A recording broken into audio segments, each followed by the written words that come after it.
এখন বলেন, ইসলাম কি ন্যারো মাইন্ডেড রিলিজিয়ান না ব্রড মাইন্ডেড? লালমনিরহাটের যুবক ভাইরা আওয়াজ করো, ইসলাম কি ন্যারো মাইন্ডেড না ব্রড মাইন্ডেড? কতটা ব্রড মাইন্ডেড দেখেন। বিশ্বনবী সাল্লাল্লাহু আলাইহি সাল্লাম অমুসলিমরা যদি নবীকে উপহার দিত, ওই উপহারও বিশ্বনবী গ্রহণ করতেন। সুবহানাল্লাহ পড়েন। আপনার অমুসলিম বন্ধু যদি উপহার দেয়, সেটাও আপনি নিতে পারবেন, যেটা নেওয়া জায়েজ। কিন্তু আপনার বন্ধু যদি আপনার মদের বোতল দেয়, নিতে পারবেন? হ্যাঁ, মদের বোতল দিলে পারবেন না। আপনার বন্ধু যদি আপনার পর্ক দেয়, পর্ক, শুকরের গোশত মিশ্রিত কোনো খাবার, ওটা নিতে পারবেন না। হালাল যে কোনো জিনিস নিতে পারবেন। বিশ্বনবী সাল্লাল্লাহু আলাইহি ওয়াসাল্লাম অমুসলিমদের দেয়া হাদিয়া গ্রহণ করতেন। কেমন নবী ছিলেন? আমার নবীরে চিনে নেন, আমার নবীর অ্যাটিটিউড জেনে নেন। বিশ্বনবী সাল্লাল্লাহু আলাইহি ওয়াসাল্লাম যখন কোনো জনপদে যেতেন, 3টা অপশন নিয়ে যেতেন।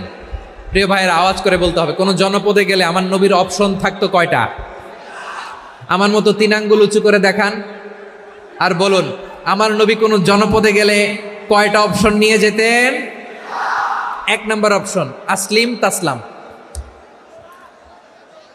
নতুন এলাকায় গেলে বলতেন আসলিম তাসলাম, ইসলাম ধর্ম গ্রহণ করো, শান্তিতে থাকবা, আমার ভাই হয়ে যাবো, আমরা ভাই ভাই। ইসলাম মানো, আমরা ভাই ভাই। অপশন নাম্বার কত? 1। যদি বলে না ইসলাম মানবো না, ওকে, অপশন নাম্বার 2, মুসলিম হওয়ার দরকার নাই, লা ইকরাহা ফিদ্দিন, ইসলামে কোনো বাড়াবাড়ি নাই। খ্রিস্টান আসো থাকো, বৌদ্ধ আসো থাকো, ইহুদি থাকতে চাও থাকো, কিন্তু আমরা যেহেতু রিজিওনাল সুপার পাওয়ার, আমাদের আন্ডারে থাকো, ট্যাক্স দিয়া থাকো, এটার বলে জিজিয়া। আলেম যারা আছেন বুঝবেন, এটার আরবিতে কি বলে? জিজিয়া। You pay us the tax, we will give you the security. তোমরা ট্যাক্স দিবা, আমরা সিকিউরিটি দিব। ইসলাম, ইসলাম মানো, শান্তিতে থাকবা, ভাই ভাই, আমরা ভাই ভাই। অপশন নাম্বার 2, ট্যাক্স দাও, আমরা নিরাপত্তা দিব, মুসলিম হওয়া লাগবে না। এখন 1 নাম্বারও মানে না, 2 নাম্বারও মানে না, মুসলিম হবো না, ভালো, খ্রিস্টান থাকো, ট্যাক্স দাও, আমরা সিকিউরিটি দিব না, এইটাও মানি না। বিষ্ণু বলেন, তাহলে তলোয়ার আমাদের আর তোমাদের মাঝে ফায়সালা করবে। মুসলিমও হবে না, ট্যাক্স দিবা, নিরাপত্তা দিব, আমরা সুপার পাওয়ার, আমাদের আন্ডারে থাকবে, এইটাও না। তাহলে তোমাদেরকে তো আমরা বিশ্বাস করতে পারি না, কখন না কখন বিশ্বাসঘাতকতা করো, কার সাথে মিলে হাত মিলাও, তলোয়ার আমাদের মাঝে ফায়সালা করবে। তখন তিনি জেহাদের সশস্ত্র সংগ্রামের ঘোষণা দিতেন। সুবহানাল্লাহ পড়েন। দেখেন, পশ্চিমারা জেহাদকে এইভাবে চিত্রায়িত করে না। ওরা জেহাদ বলতে বোঝায় তলোয়ার, হাত কাটো, গলা কাটো, না। জেহাদ সশস্ত্র সংগ্রাম 3 নম্বরে। অধিকাংশ ক্ষেত্রেই বিশ্বনবীর সুন্দর আচরণ দেখে, আরে আমার নবীর যে নুরানি চেহারা, অনেকে তো কেবল সিরেফ চেহারাটা দেখেই কালিমা পড়ে মুসলমান হয়ে গিয়েছে। যারা মুসলিম হয় নাই, তারা তাদের ইসলামেই বলবৎ ছিল, ট্যাক্স দিয়ে ইসলামের আন্ডারে ছিল। যারা এটাও মানে নাই, ওইটাও মানে নাই, তাদের বিরুদ্ধে জেহাদ। বিষ্ণু ইসলাম 7ম হিজরিতে যখন খায়বার বিজয়ের পরে ইসলাম রিজিওনাল সুপার পাওয়ার হিসেবে আত্মপ্রকাশ করলো, বিশ্বনবী চিঠি লিখলেন অন্যান্য সুপার পাওয়ারের কাছে, রাষ্ট্রীয় চিঠি লেখে এক রাষ্ট্রপ্রধান আরেক রাষ্ট্রপ্রধানের কাছে। ঠিক কিনা বলেন? জানেন না আপনারা? এই যে 24-এর ছাত্র নাগরিক অভ্যুত্থানে, এই অভ্যুত্থান যখন শুরু হয়, আমি তখন সাউথ আফ্রিকাতে, একটা স্ট্যাটাস দিয়েছিলাম, কোটা নয়, গোটা দেশ সংস্কার করা লাগবে। শুধু বাংলাদেশ নয়, সারা বিশ্বের বাংলা ভাষাভাষী লোকেরা এই আন্দোলনের সাথে সমর্থন তারা করেছে, এটাকে সাপোর্ট করেছে, তারা সমর্থন দিয়েছে। আমাদের ইউনাইটেড আরব আমিরাতের বাংলাদেশি ভাইয়েরা, তারা সেখানে রাস্তায় নেমে এসেছিল, জানেন? ওইখানে ডেমনস্ট্রেশন করা যায় না, সেখানকার সরকার তাদেরকে যাবজ্জীবন দিয়েছিল। তখন আমাদের এই যে প্রধান উপদেষ্টা ডক্টর মোহাম্মদ ইউনূস সরাসরি G2G বলে, এটারে G2G, government to government, G2G, উনি চিঠি লিখলেন যে তাদেরকে, ইউর হাইনেস, হে সম্মানিত আমির, আপনি আমার এই চিঠির কারণে আমার সম্মানে এই 53 জন বাংলাদেশিকে মাফ করে দেন। এই চিঠির বদৌলতে বেকসুর খালাস পেয়ে গিয়েছিল আমাদের ভাইরা। জানেন না এই ঘটনা আপনারা?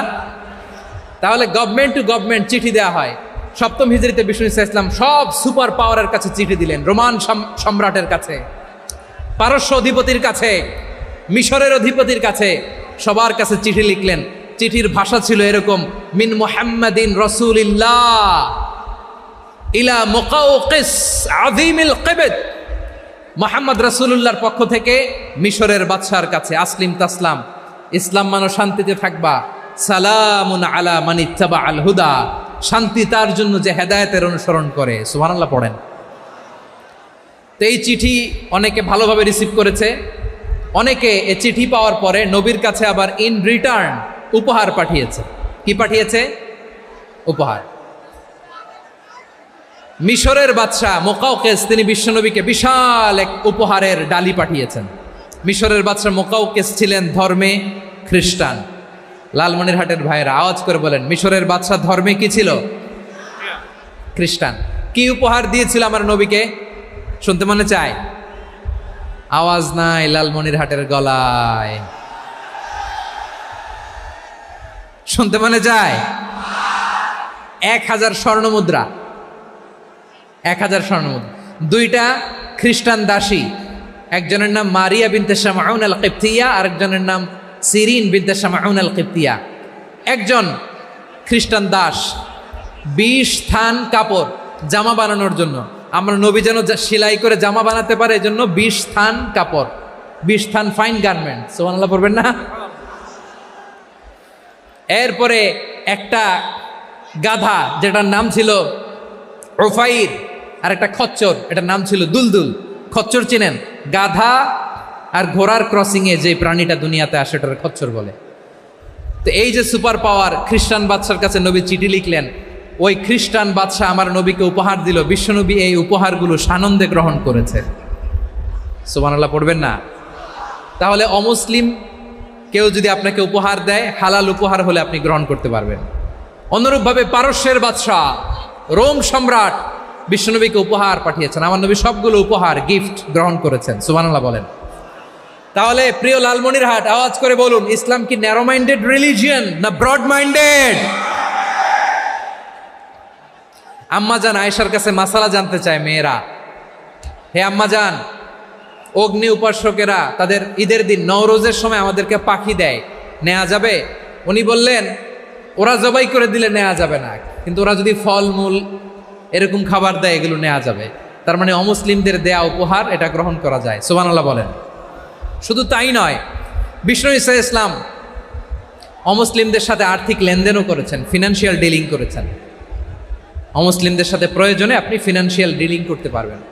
আমরা প্রায় দেখি বাজারের মিষ্টির দোকানগুলো আমার হিন্দু ভাইদের। লালমনিরহাটে মিষ্টির দোকান, দইয়ের দোকান কারা চালায়? হিন্দুরা চালায় না? তারপরে যে বারবার শপ, চুল কাটে যে নাপিত, অধিকাংশ নাপিতের দোকানে কারা? আমার হিন্দু ভাইরা। তা আপনি চুল কাটতে পারবেন কিনা? পারবেন কিনা বলেন? পারবেন। তার দোকান থেকে দই মিষ্টি কিনতে পারবেন কিনা? হ্যাঁ, আমার মুসলিম ভাইয়ের দোকান থাকলে ওইটারে আমি বেশি প্রায়োরিটি দিব, ঠিক কিনা? কিন্তু যদি তাদের সার্ভিস নিতে চান, প্রোডাক্ট নিতে চান, পারবেন। তার দলিল সহিহ বুখারী, আম্মা জান আয়েশা রাদিয়াল্লাহু তাআলা আনহা বলেন, ইশতারা রাসূলুল্লাহ সাল্লাল্লাহু আলাইহি ওয়াসাল্লাম মিন ইয়াহুদিয়িন তুআমান ওয়া রাহানাহু দিরআহু মিন হাদিদ। রাসূল সাল্লাল্লাহু আলাইহি ওয়াসাল্লাম এক ইহুদির কাছ থেকে, কার কাছ থেকে? সবাই বলে নাই কার কাছ থেকে? আমার নবী, পেয়ারা নবী এক ইহুদির কাছ থেকে জব কিনেছিল। জব, বার্লি, যেটা দিয়ে রুটি বানায়। ওই জবের দাম দেওয়ার টাকা পয়সা নবীর কাছে ছিল না। ফলে নবী ওনার একটা পোশাককে মর্গেজ রেখেছিলেন, মর্গেজ, বন্ধক, যে এখন এটার দাম দিতে পারবো না, কয়েক কেজি বার্লি নিয়ে যাই আর বন্ধক হিসেবে আমার জামাটা রেখে গেলাম, যেই দিন দাম দিব ওই দিন জামাটা ছুটায় নিয়ে যাব। সুবহানাল্লাহ পড়বেন না? বাকিতে নিছিলেন, বাকিতে। দিরআহু মিন হাদিদ, লোহার তৈরি বর্ম, মানে যুদ্ধের পোশাক, লোহা দিয়ে বানানো। বিশ্বনবী বললেন, কয়েক কেজি জব দাও, টাকাটা পরে দিব, এখন টাকা নাই, বন্ধক হিসেবে, মর্গেজ হিসেবে আমার জামা রেখে গেলাম, যখন টাকা দিব জামা ছুটায় নিব। আওয়াজ করে বলতে হবে সুবহানাল্লাহ। এ থেকে বোঝা গেল অমুসলিমদের সাথে ফিনান্সিয়াল ডিলিং করা যায়, অর্থনৈতিক লেনদেন করা যায়, কেনাবেচা করা যায়, প্রোডাক্ট কেনা যায়।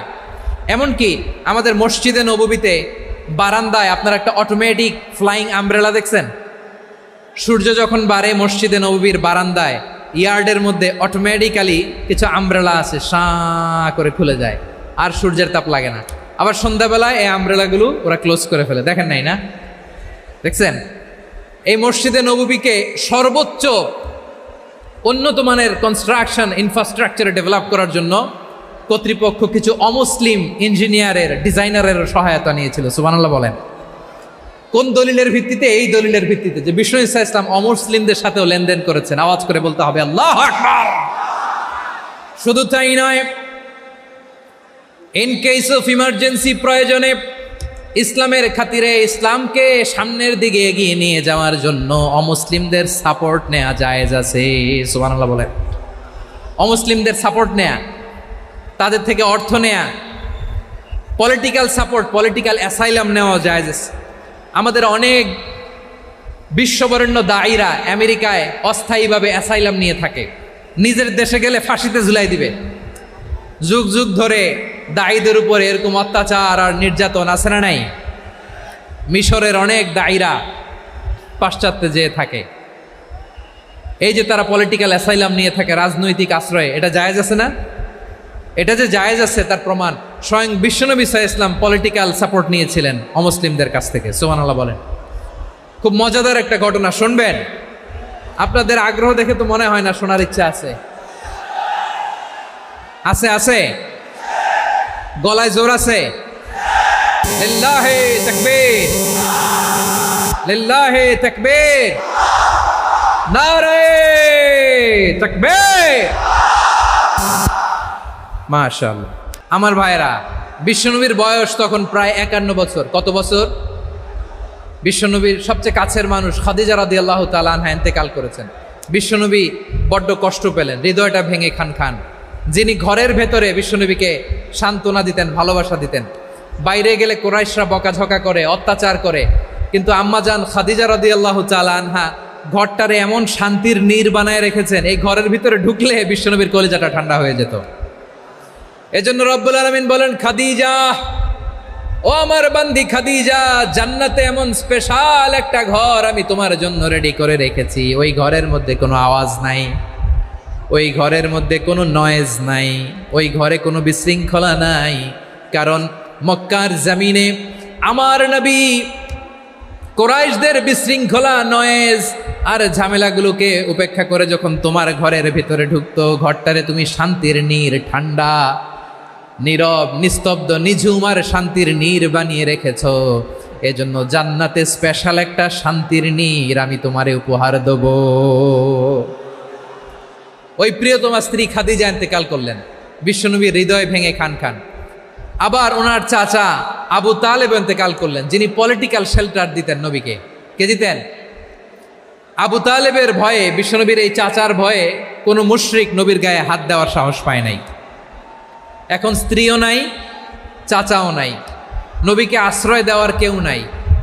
নবীর চারদিকে অন্ধকার। নবী এখন কই যাবেন? আমার পেয়ারা নবী নতুন স্টেশন খুঁজতেছেন, নতুন দাওয়াতি প্ল্যাটফর্ম খুঁজতেছেন।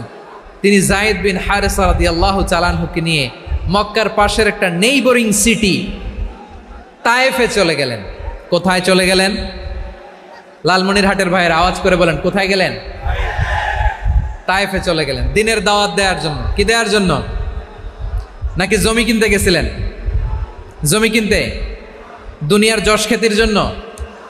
নিজের কোনো লাভের জন্য? তায়েফবাসীদেরকে জাহান্নামের আগুন থেকে বাঁচানোর জন্য। আওয়াজ করে বলতে হবে ঠিক কিনা? বিশ্বনবী